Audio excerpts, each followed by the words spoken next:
주님께서 여러분과 함께 루카가 전한 거룩한 복음입니다.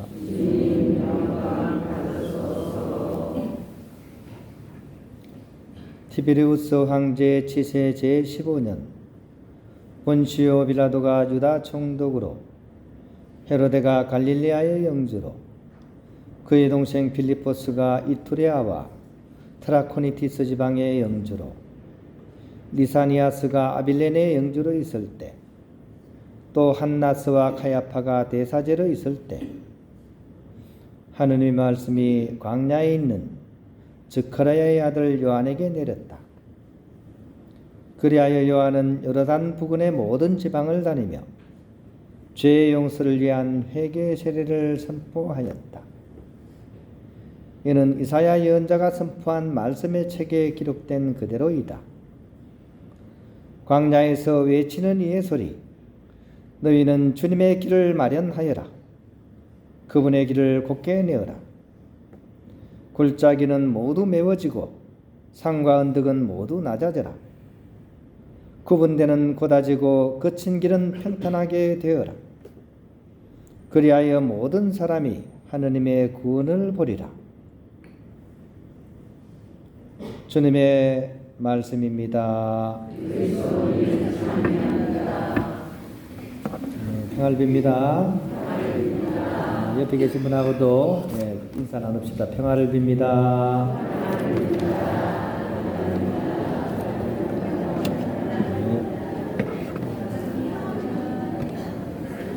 동네마다 인사법이 좀 다릅니다. 그래도 아주 이제 인사를 잘 하십니다. 이제 이전보다는 그죠? 훨씬 이제 마음이 열리신 것 같아요. 인사를 참 잘 하십니다. 한 가지 질문을 이렇게 드리고 싶은데요. 혹시 살아오면서 참 억울한 일 겪으신 분, 나 이거 정말 억울하다, 뭐 그런 일이 없는 사람은 없겠죠, 그죠? 정도의 차이겠지만 억울한 일은 누구든지 겪습니다. 저는 지금도 기억나는 억울한 순간, 그 장면이 계속 이렇게 떠오릅니다. 제가 수원에서 이렇게 재석 3회 이렇게 할 때 그때 벌어진 일입니다. 그때 이제 수도원의 격리였기 때문에 장을 이제 보고 이제 오는 길이었는데요. 그래서 이제 수원 역사 쪽에 있는 마트에서 이제 장을 보고 집으로 돌아오던 고가에서 벌어진 일입니다. 그때 이제 모닝차를 타고, 그죠? 그때도 모닝, 지금도 모닝. 저는 굿모닝인 것 같아요, 그죠? 오는데 갑자기 큰 차가 갑자기 막 확 끼어들길 한 거예요. 사고가 날 뻔했죠. 그래가지고 막 빵 경적을 울렸어요. 진짜 문제는 그 뒤에 버리죠. 갑자기 차를 앞에 팍 세워드리면 60대쯤 된 아저씨가 확 내려가지고 막 저보고 내리라, 그리고는 멱살을 잡고 막 흔들다가 뺨을 딱 때렸어요. 감히 모닝이 큰 차한테 대든다고.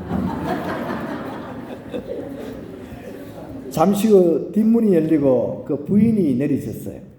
그러면서 막 부인이 또 막 남편을 거들어서 막 갑자기 뭐 하면서 막 그래요. 막 두 번이나 서럽더라고요. 나는 와이프도 없는데.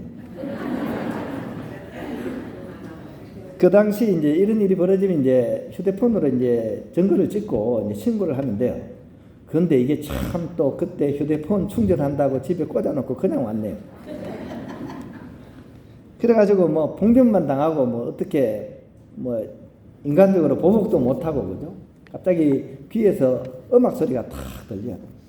멀어져 가는 저 뒷모습을 바라보면서 슬픈 인연, 그죠? 슬픈 인연. 그래서 집으로 막 왔는데 그 여운이 계속 막 이어지는 거예요. 그냥 잊혀지지가 않고. 나름대로 좋게 생각하려고, 좋은 생각하려고 막 노력을 했어요. 이게 큰 사고 난 것보다 낫잖아. 저를 달랬어요. 야, 네가 그냥 그런 정도로 끝났지. 그냥 차끼리 꽝 부딪혀서 큰 사고 났어 봐. 그러면 얼마나 더 심각했어. 이렇게 좋은 생각을 해도 해결이 잘 안 되는 거예요. 그래서 이제 어떻게 생각했냐. 아, 네가 생각을 좀 바꿔봐. 뺨을 맞은 게 아니고 그분이 내 뺨을 싹 어루만진 거야. 대신 속도가 좀 빨라서 광속이야. 이래 된 거예요. 이렇게 생각을 해도 쉽게 이 문제가 해결되지 않고 계속 떠오르더라고요. 얼마나 억울했는지 참 억울했던 것 같아요. 그죠? 그래도 지금 생각하면 그때 그나마 그렇게 해서 참은 것이 얼마나 나았는가 하는 생각을 하죠. 거기서 막 멱살잡이하고 같이 막 주먹질하고 싸웠으면 이거는 신문에 났겠죠. 그죠? 특히 가톨릭 신문에 막 났을 거예요. 천주교 신부가 대로변에서 막 사람 붙잡고 주먹질하고 싸웠다. 참사를 그나마 참아서 이제 막은 겁니다. 오늘 복음에 등장하는 세례자 요한은 그런 점에서 정말 억울한 삶의 대표적인 인물입니다.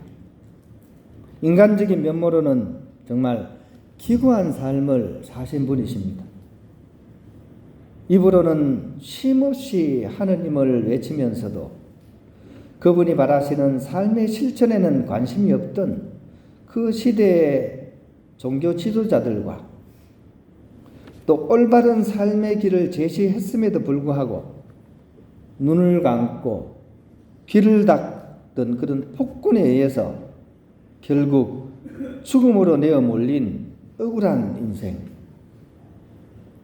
물론 그에게 세상이 주는 위안을 기대할 수는 없었겠지만 소명을 실현시켜 나가야 할 그런 예언자가 현세에서 감당해야 할 그 서러움은 너무나 크고도 깊다는 생각이 들었습니다. 그럼에도 불구하고 요한은 군중을 향해서 끊임없이 회개하라는 목소리를 높였고 다가오실 주님을 위해 곧은 길을 가고자 최선을 다했습니다. 그래서 그는 예수님께서도 말씀하시는 것처럼 가장 위대한 예언자 중에 한 분이시라고 할 수가 있습니다. 오늘은 이 예언자의 삶에 초점을 맞추고 함께 생각해 보았으면 좋겠습니다. 우리 주위에 이런 예언자의 삶을 사는 사람은 없을까요? 향후 우리 한반도의 운명을 가늠할 비상사태 이후에 지금 하루하루를 우리가 보내고 있습니다. 12월 3일 새벽에 그죠? 현직 대통령에 의한 그런 비상계엄이 선포가 됐고 그 후폭풍의 시간을 우리가 지금 겪어가고 있습니다.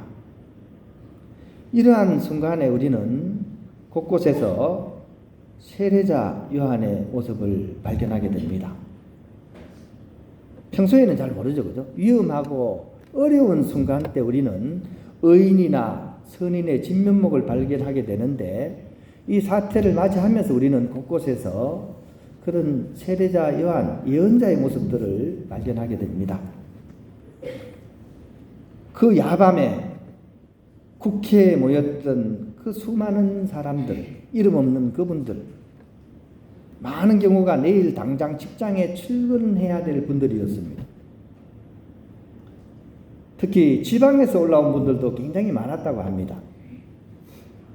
무장한 군인들 앞에서 갑작스럽게 언제 어떻게 발생할지 모를 그 희생을 감수하면서도 인간 바리케이트를 쳤던 그들에게서 우리는 하느님의 말씀을 전하기 위해서 자신의 모든 것을 내어 던졌던 세례자 요한의 모습을 볼 수가 있는 것입니다. 군인이라면 상관의 명령에 따라야 하지만 그 이전에 진실된 양심의 소리에 따라 흥분하지 않고 폭력으로 기울지도 않고 오히려 고개 속에서 사죄를 2번이나 하면서 박수를 받으며 떠난 어느 특전사 대원, 바로 여기서 우리는 세례자 요한의 그 마음을 느낄 수가 있습니다. 비상계엄 당시 불이익을 감수하면서까지 부당한 진압 명령을 거부한 초급 간부들과 특전사, 수방사, 국정원 등 중책을 맡았던 군 지휘관들의 솔직한 양심 선언에서 우리는 세례자 요한의 목소리를 들을 수가 있는 것입니다. 이러한 것들이 이 시대에 전해지는 또 선포되는 세례자 요한의 양심선언이라고 불러도 좋을 것입니다. 우리는 이들을 위해서 기도하고 함께하고 연대하면서 하느님께서 실현하시고자 하는 하느님 나라의 진리를 이 땅 위에 실현시킬 수 있도록 함께 마음을 모았으면 좋겠습니다. 어저께 이렇게 뉴스를 보면서 많은 사람들이 마음 아파했고, 또 어떤 분들은 또 안도의 마음을 내신 분들도 있겠죠, 그죠? 근데 저는 그것을 보면서 임진왜란 때가 막 떠올랐습니다. 우리 국난을 당했을 때 했던 정치 지도자들의 그런 모습이 떠올랐습니다. 정말 큰 위임이 닥쳐왔을 때 우리나라가 그렇게 일본에게 쉽게 무너진 것은 지도자들이 자기 자리를 지키지 않았기 때문에, 자기의 이익을 위해서 당파 싸움하다가 정작 위험이 닥쳐오자 다 내뺐습니다. 국민들은 그 모든 피해를 감수할 수밖에 없었죠. 그런데 어저께 TV를 보면서 그거를 참 느꼈습니다. 내가 어느 당 편이고 어느 당 편이고 이게 또 중요하겠지만 사실은 국민의 안익이 달린 그런 결정입니다. 여기는 어느 당 이걸 떠나서 사실은 다 참여해야 돼요. 거기서 가부만 하면 될 거 아니에요, 그죠? 옳다, 그러다 그 표현을 하면 되는데 본인들의 직무를 벌이는 그런 정치인들의 모습을 보고 너무나 큰 이렇게 마음의 아픔을 느꼈습니다. 이제 그 사람들은 정치인이 아닙니다. 정치는 바르게 통치한다는 뜻이잖아요. 이분들은 자신들의 이익을 위해서 야합을 한 사람입니다. 야합꾼입니다.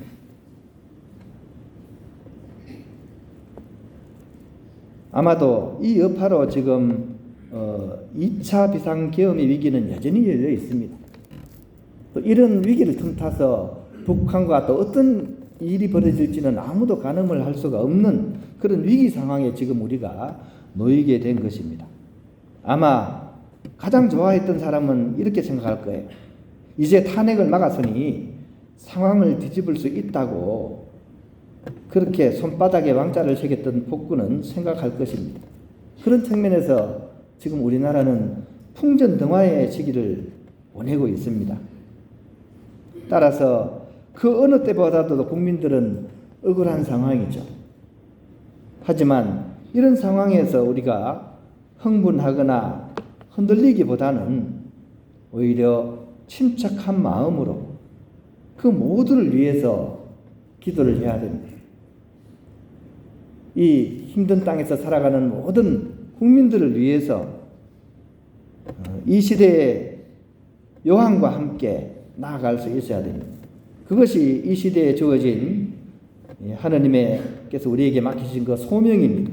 예언자의 정신으로, 예언자의 삶으로서 그 지도자들이 우리를 버렸다면 이 국난 속에서도 끝까지 나라를 지켜냈던 그런 임진왜란 때의 민중과 같은 그런 마음으로 우리나라를 지켜가고 또 우리의 후손들에게 물려주는 그런 역사적인 사명을 우리가 살아갈 수 있도록 함께 기도했으면 좋겠습니다. 이제 정말로 기도가 필요한 때입니다. 우리가 모든 것을 다 해봤는데 안 될 때 주님의 기도 맨 마지막에 뭐라 그럽니까? 악에서 구하소서라는 기도를 붙입니다. 그렇죠? 우리가 모든 걸 다 해도 안 될 때 결국 우리는 주님께 기댈 수밖에 없습니다. 오늘 한반도의 이 상황을 주님께 온전히 맡겨드리면서 이 땅에 진정한 평화와 용서와 화해가 이루어질 수 있도록 함께 기도하는 그런 우리가 되어야 하겠습니다.